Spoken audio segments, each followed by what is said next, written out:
Now you may wonder what all of this has to do with quantum computing and quantum communication. That was basically a prelude, and now we want to move on to quantum systems. Yeah? But we need this background knowledge of classical information in order to be able to tackle these quantum settings. And now the first scenario that I would like to consider is whether or not and to which extent quantum systems can be used as carriers of classical information. And let's consider once again an experimental setup to make this question more precise. We have once again our familiar characters, Alice and Bob. And once again, Alice performs a classical random experiment, which she wants, or whose outcomes she wants to communicate to Bob. Only that this time, she doesn't encode the outcomes in a bit string, but instead she prepares quantum states. So she has physical systems at her disposal, and she prepares the physical systems in quantum states, in particular quantum states. They're called coding states.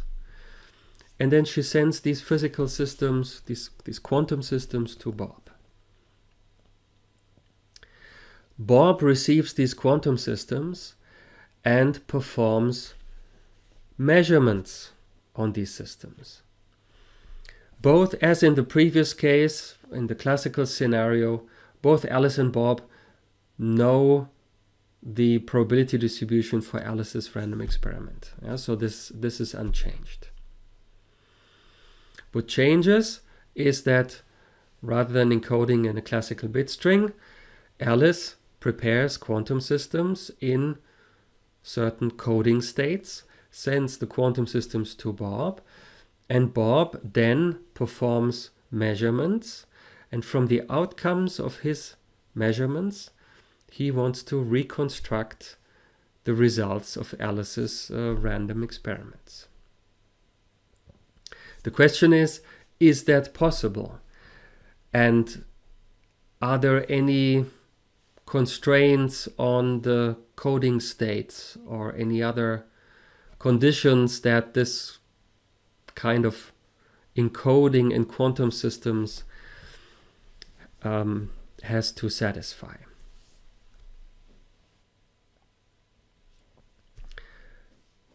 Let's look at this a little bit more formally. So let's denote, as in the classical case, the outcomes of the random experiment of Alice by AI, and the associated probabilities, these are the probabilities of AI. Let me denote the entire distribution that governs the classical random experiment by rho A, without a hat, to distinguish that from a statistical operator. So statistical operators in quantum theory, they always carry a hat, and this is a classical distribution without a hat. Now, Bob's measurements can be considered another random experiment. You know, in quantum mechanics in general, the outcome of a measurement is not certain, but you have various possible outcomes which occur with certain probabilities. So in a sense, a quantum measurement is another random experiment. Let's denote the possible outcomes of Bob's measurement by Bj.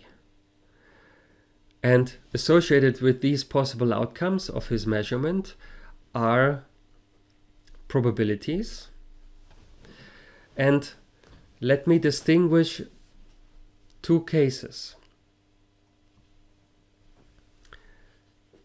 If Bob, for some reason,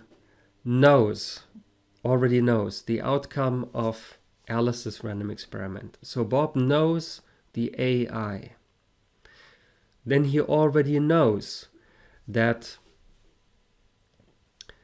Alice prepared a quantum system in the associated coding state. So maybe I should have said this earlier. There's a prescription that if the outcome of Alice's random experiment was AI, then there's an associated coding state, rho I, in which she prepares the quantum system and then sends it to Bob. So if Bob knows the outcome AI, then he knows that the quantum system that he just received from Alice must have been prepared in the coding state rho I. And then he can use Gleason's theorem. So the rho I's, these coding states, they don't have to be pure. Then they are general statistical operators. They can be pure, but they don't have to be pure. So in the general case, we have to work with Gleason's theorem, which tells you the outcome probability of a measurement for a system in a state rho, described by a statistical operator rho. And then you also know that if you have an observable, then the possible outcomes are the eigenvalues of that observable. And associated with each eigenvalue is an eigenspace of the observable. So if it's non-degenerate, it's an eigenvector or a one-dimensional eigenspace. If it's degenerate, it may be a higher dimensional subspace of the Hilbert space. So if you recall from our review of quantum theory at the beginning, there's associated with each outcome is an eigenspace of the observable. And there's an associated projector, a projection operator which projects onto that eigenspace. So let's say that the outcome Bj corresponds to the projector onto the relevant eigenspace, Pj. And then Gleason's theorem tells us how to calculate the probability of the outcome Bj.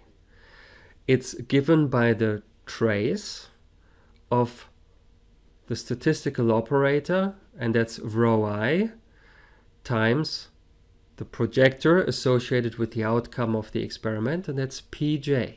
That's the formula that you see on the right-hand side. This is the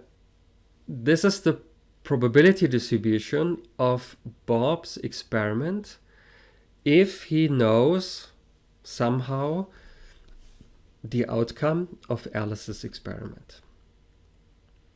If he does not know the outcome of Alice's experiment, but he does know the probability distribution of Alice's experiment, then he has to take the weighted average of these probability distributions. So he knows it could have been outcome AI with a certain probability prop of AI, and I have to sum over all I and take the weighted average.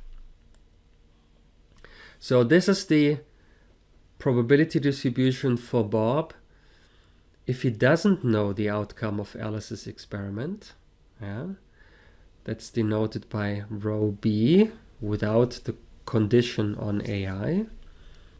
That's the weighted average of the previous probabilities, weighted with the probabilities of the various possible outcomes AI.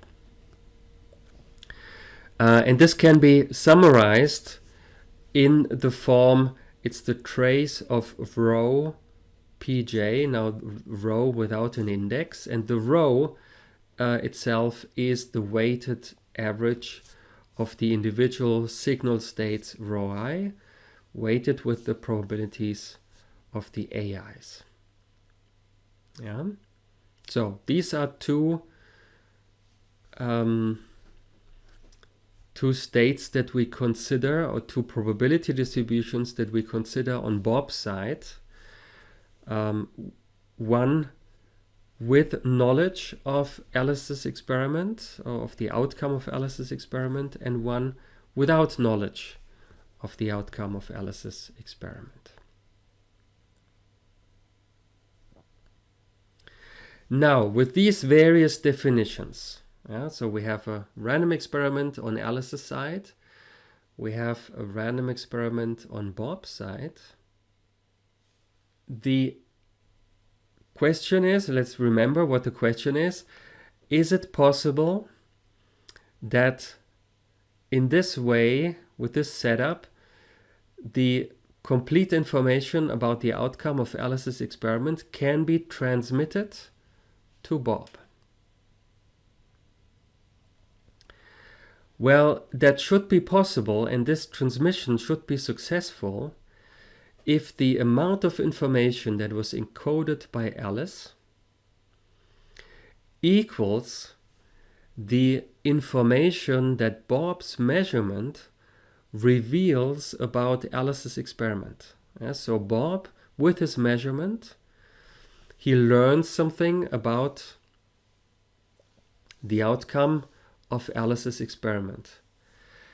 And the amount of information that he obtains from his measurement must equal the amount of information that Alice has encoded in these coding states.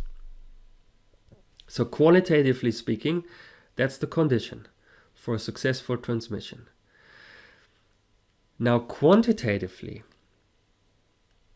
how are these two amounts of information described? The amount of information that Alice has encoded, or that Alice is sending to Bob, that's the Shannon entropy associated with her random experiment. The Shannon entropy measures the amount of information contained in the message about the outcomes. So that's the left-hand side.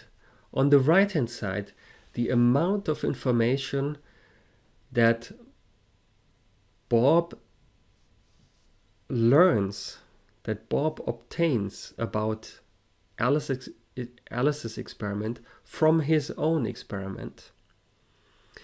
This is precisely the mutual information that we just defined. That is the mutual information of the two experiments A and B. That's the information that the result of one experiment gives you about the result of the other. So Bob does his measurements, so he learns the outcomes of his experiment, and the amount of information that this gives him about Alice's experiment, that's the mutual information. So this is how the two sides are quantified, and the transmission is successful if the two sides are equal. I mean, that's really the crucial idea for this kind of problem.